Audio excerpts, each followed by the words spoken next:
நேர்மை அப்படிங்கிறது நம்முடைய ஆயுதமாக இருக்க வேண்டும். தர்மம் அப்படிங்கிறது நம்மளுடைய மூச்சாக இருக்கு. இது ரெண்டும் இருந்தால் மட்டுமே நாம் வாழ்க்கையில் உயரத்திற்கு செல்ல முடியும். இந்த நேர்மையும் தர்மம் இல்லாம இருந்ததுன்னா கண்டிப்பா நம்ம வாழ்க்கையில் ரொம்ப கஷ்டப்பட வேண்டிய நிர்பந்தம். அதை பற்றிய ஒரு சிறு கதை.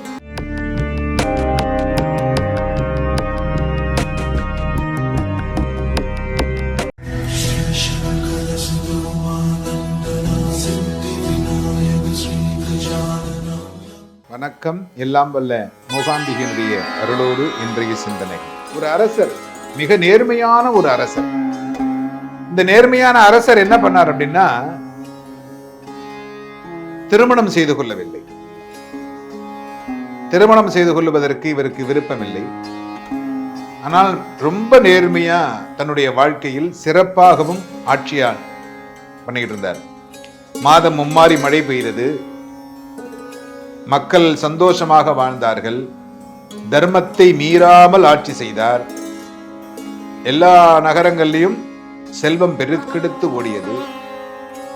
கல்வி செல்வம் மிக அருமையாக இருந்தது. இவருடைய வாழ்நாளில் இவர் பெரிய சாதனையாக எடுத்துக்கொண்டு தனக்கு கீழ் இருக்கக்கூடிய இந்த நாடு சுபிட்சமாக இருக்க வேண்டும் என்ற ஒரே எண்ணத்தில் திருமணம் செய்து கொள்ளாமல் வாழ்ந்து வந்தார். காலப்போக்கில் இவருடைய வயது முதிர்ச்சி ஏற்படுகின்ற பொழுது ஒரு கவலை வந்தது. எனக்கு பிறகு இந்த நாட்டை ஆள தகுதியானவன் யாராக இருக்க முடியும்? அவனை எப்படி நாம் தேர்ந்தெடுப்பது? அப்படின்னு இவருக்கு அந்த கவலை அப்படிங்கிறது வந்து, ஆனா இவருடைய நாட்டில் பெரிய நகரம், அந்த நகரத்தில் இருக்கக்கூடிய எல்லாருக்கும் இந்த செய்தி பரவியது. இவர் எப்படியாவது நம்ம கண்டுபிடிச்சணும் அப்படின்னு சொல்லி அமைச்சர்கிட்ட எல்லாருக்கிட்டையும் அறிவுரை கேட்டு பார்த்தா யாருக்கிட்ட சொல்ற அறிவுரையும் இவருக்கு திருப்தியாக இல்லை. என்ன செய்யறது அப்படின்னே புரியல. உடனே என்ன பண்ணாரு, அதிகாலை எப்பொழுதும் இவர் தன்னுடைய தோட்டங்களில் நடந்து வருவது வழக்கம். அப்படி அன்னைக்கு காலம்பரை நடந்து வந்தாரு. முதல் நாள் ஒரு செடியை ஒரு விதையை விதைத்து அதில் தண்ணீர் ஊற்றியிருந்தார்கள். தொடர்ந்து அந்த வழியாக நடந்து செல்லுகின்ற பொழுது ஓரிரு நாட்களில் அந்த விதை முளைத்து மேலே வருவதை கண்டார். உடனே இவருக்கு ஒரு யோசனை வந்தது. உடனே ஒரு அறிவிப்பை வெளியிட்டார். எனக்கு பிறகு இந்த நாட்டை ஆள தகுதியானவரை தேர்ந்தெடுக்கப் போகிறேன். அதற்கு எல்லோரிடத்திலும் ஒரு விதை தரப்போகிறேன். அந்த விதையை விதைத்து அதை பராமரித்து ஒரு வருடம் கழித்து அதை எடுத்து வருகின்றவர்களுக்கு இந்த நாட்டினுடைய ராஜா என்கின்ற பதவியை வழங்க இருக்கிறேன் அப்படின்னு சொன்னார். மக்கள் கூட்டம் வந்தாங்க. அதுல நிறைய ரிஜெக்ட் எல்லாம் பண்ணி ஒரு 100 பேரை தேர்ந்தெடுத்தாங்க, யாராருக்கு விதை கொடுக்கணும் அப்படின்னு. அதுல ஒரு ஏழை விவசாயம் செய்யக்கூடியவனும் இருந்தான். அவனுக்கு ஒரே ஒரு அம்மா மட்டும், அப்பா இல்லை. அவனும் நின்றுகிட்டு இருந்தான். அவனும் தகுதியானவன் சொல்லி அவனுக்கும் அந்த விதையை கொடுக்கப்பட்டது. எல்லாருக்கும் ஒரு விதை கொடுத்திருந்தார்கள். எல்லாரும் கொடுத்தாச்சு. எல்லாரும் வாங்கிட்டு போயிட்டாங்க. எல்லார் வீட்லயும் விதைகள் போயிடுச்சு. திரும்பவும் ஒரு வருட காலம் கழித்து இந்த விதைகள் திரும்பி வரணும். செடியாகி வருதா மரமாகி வருதான்னு பாக்குறதுக்காக அரசர் வெயிட் பண்ணிட்டு இருக்காரு. இந்த விவசாயி ஒருத்தவன் கடைசியா வந்தான் பாத்தீங்களா, அவனுடைய விதை மட்டும் என்னன்னா முளைக்கவே இல்லை. இவங்க எடுத்துட்டு போய் நட்டான். ஒரு தொட்டி வச்சு அந்த இதுல நட்டு அதுக்கு தண்ணீர்லாம் டெய்லி தெளிச்சு எல்லா வேலையும் பார்த்தா, இவனுடைய வேலைகளையும் பார்த்துக்கிட்டு விவசாயத்தையும் பார்த்துக்கிட்டு அம்மாவையும் பார்த்துக்கிட்டு இதையும் கவனிச்சுக்கிட்டு வந்தா அது முளைக்கவே இல்லை. முளைக்கலன்னா அதை எடுத்து பார்க்கணுன்ற எண்ணமும் எனக்கு தோணலை. முளைக்கல, அவ்வளவுதான். அந்த தொட்டி அப்படியே வச்சுக்கிட்டான். எதுவுமே அதை பத்தி யோசிக்கல. இந்த செடி முளைக்கல, அவ்வளவுதான். அவங்க கொடுத்த விதைகள் தப்பு இருக்கா இல்லை நாம் விதைச்சதுல தப்பு இருக்கான்னு தெரியாது. ஆனா அந்த செடி முளைக்கல. அம்மா கிட்ட சொன்னா, அது என்னப்பா முளைக்கலன்னா சரி விட்டுரு, பரவாயில்ல. என்னம்மா செய்யணும்? போய் அவங்கள்ட்ட சொல்கிற போது இந்த மாதிரி மேலே போட்டால் முளைக்கணும்னு சொல்லி, ஆமாம் உண்மையை தான்மா சொல்ல போகிறேன். அவங்க ஏன்னா அவங்க விதை கொடுத்துருக்குறாங்க, அவங்க கூப்பிட்டுருக்குறாங்க. அந்த விதை முதைக்கல, யாருக்கு விதை முதைச்சிருக்குதோ அவங்க வந்து அரசராகலாம். நமக்கு கொடுத்தது இறைவன் என்னவோ அதை நம்ம போய் சொல்லிட வேண்டியது.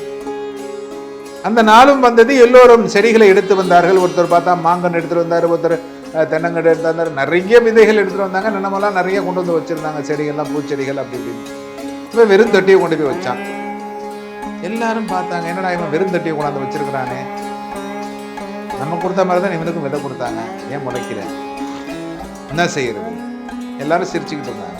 அரசர் வந்தார், எல்லாரையும் பார்த்தாரு. பார்த்துட்டு எல்லோருக்கும் ஒரே மாதிரி விதையை நான் உங்களுக்கு கொடுத்தேன், மாத்தி கொடுக்கல. ஆனா நீங்க அந்த விதையின் உங்களுடைய அறிவு திறமையை பாருங்கள். நீங்கள் எல்லோரும் ஒரே மாதிரி செடிகளை எடுத்து வரவில்லை. ஒவ்வொருத்தரும் ஒவ்வொரு மாதிரி செடி எடுத்துட்டு வந்திருக்கீங்க. இதுல இருந்தே தெரியுது இது உண்மை இல்லை அப்படிங்கிறது உங்களுக்கே புரியும். ஏன்னா நான் மாங்கன்னெல்லாம் உங்களுக்கு கொடுக்கவே இல்லை, மா விதையெல்லாம் கொடுக்கவே இல்லை. எல்லாருக்கும் ஒரே மாதிரி விதை தான் கொடுத்தேன். ஆனா நீங்க ஏதோ எடுத்துட்டு வந்திருக்கிறீங்க. ஆனா அந்த பையன் வெறும் தொட்டி எடுத்துட்டு வந்திருக்கான். அந்த பையனை தான் நான் தேர்ந்தெடுக்கிறேன் அப்படின்னு எல்லாரும் ஆச்சரியமாக பார்த்தார்கள். பக்கத்துல இருக்கிற மந்திரி கேட்டார், அவனை போய் எதுக்கு தேர்ந்தெடுக்க? ஆமா உண்மை அதுதான். நான் கொடுத்த விதை எல்லா விதையும் வேக வைத்த விதை, முளைக்காது. அந்த விதையை நான் கொடுத்திருக்கிறேன். நான் கொடுத்த விதை எல்லாம் ஒரே மாதிரியான விதை. ஒவ்வொருத்தருக்கும் ஒவ்வொரு மாதிரி கொடுக்கல, எல்லாம் ஒரே மாதிரியான விதை. அப்ப எந்த விதையுமே முளைக்காது. அப்படியே முளைச்சிருந்தாலும் எல்லாம் செம்பருத்தி பூனா செம்பருத்தி பூவா தான் இருக்கணும், இல்ல எல்லாம் முல்லைச்செடியா முல்லைச்செடியா தான் இருக்கணும். ஒவ்வொன்றும் ஒவ்வொரு விதமா வச்சிருக்கீங்க. அப்படி இருக்கிற பொழுது உங்களுடைய தனி ஒழுக்கம் அப்படிங்கிறது இதுல இல்லை, நேர்மை இல்லை. அதனால உங்களை நான் அரசராக்க முடியாது. அந்த பையன் நேர்மையாக செடி முளைக்கல அப்படிங்கிறத உண்மையை சொல்லிட்டு, ஏன் அதை நோண்டி பார்க்கலன்னா அதெல்லாம் பார்க்க கூடாதுங்க, அது எப்படி பார்க்க முடியும்? நீங்க கொடுத்தீங்க விதை, உங்க மேல நம்பிக்கை கொடுத்து நான் இப்ப கொடுத்தீங்க என் மேல, நான் அதை நட்டேன். அந்த விதை எப்படிப்பட்ட விதை என்று உங்களை நம்பாமல் நான் ஆராய்ச்சி செய்யக்கூடாது. ஏன்னா நம்பிக்கை என்பது ரொம்ப முக்கியம். என் மீது அவன் நம்பிக்கை வைத்திருந்தான், அது மாதிரி அவன் இறைவன் மீதும் நம்பிக்கை வைத்திருக்கிறான். அதனால இவன் தர்மத்தை மீறாமல் ஆட்சி செய்வான் என்று அவனுக்கு அந்த அரசாங்கத்தை கொடுத்து ஆட்சி செய்ய சொன்னாராம். அது மாதிரி நாம் ஒரு காரியத்தை தொடங்குவதற்கு முன்பாக நன்றாக யோசித்து, இவன் இடத்தில் இந்த பொருளை கொடுத்தால் அது நன்றாக இருக்குமா என்பதை தெரிந்து கொண்டு செய்ய வேண்டும் என்பதே நிதர்சனமான உண்மை. எல்லோரும் இன்புற்றிருக்க சுவாமிநாத சுவாமியை பிரார்த்தனை செய்கிறேன்.